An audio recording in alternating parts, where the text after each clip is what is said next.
আসসালামু আলাইকুম।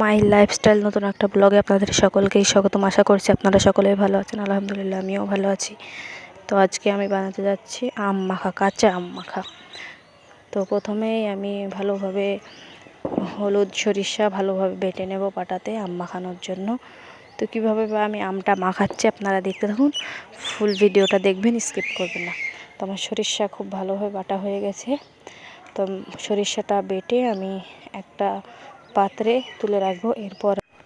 এরপর আমি ওই শিলনোড়াতেই কাঁচা মরিচ দিয়ে দেবো, দিয়ে ভালোভাবে লবণ দিয়ে আমি কাঁচা মরিচগুলো বেটে নেব। লবণ দিয়ে দিলাম পরিমাণ মতো, আমার যতটুকু লাগবে ততটুকু দিয়ে দিচ্ছি। আপনাদের যতটা আম মাখাবেন সেই অনুযায়ী করে আপনারাও দিবেন।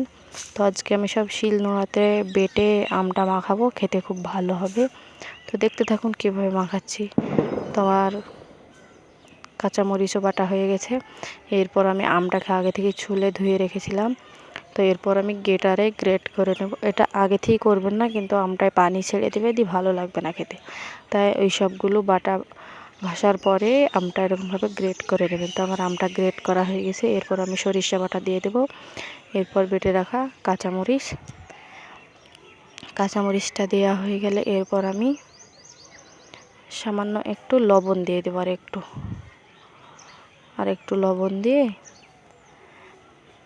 আর আমি সামান্য পরিমাণ চিনি দিয়ে দেবো। তারপর মিষ্টি ঝাল টকটা হবে, ভালো হবে খেতে, খুব ভালো হয়। এরপর আমি সরিষার সামান্য একটু তেল দিয়ে দেবো। তো আপনারা তেলটা স্কিপ করতেও পারেন। আমি সামান্য পরিমাণ তেল দিয়ে দিয়েছি। এতে আমি একটু বিট নুন দিয়ে দিয়েছি, ওটা স্কিপ হয়ে গেছে ক্যামেরা করা। এরপর আমি খুব ভালোভাবে মিশিয়ে নেব। মিশানো হয়ে গেলে টেস্ট করার পালা। তো এটা খেতে খুব ভালো হয়েছিল।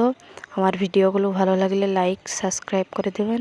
আজ তাহলে আসি, পরের একটা ব্লগে আবার দেখা হবে।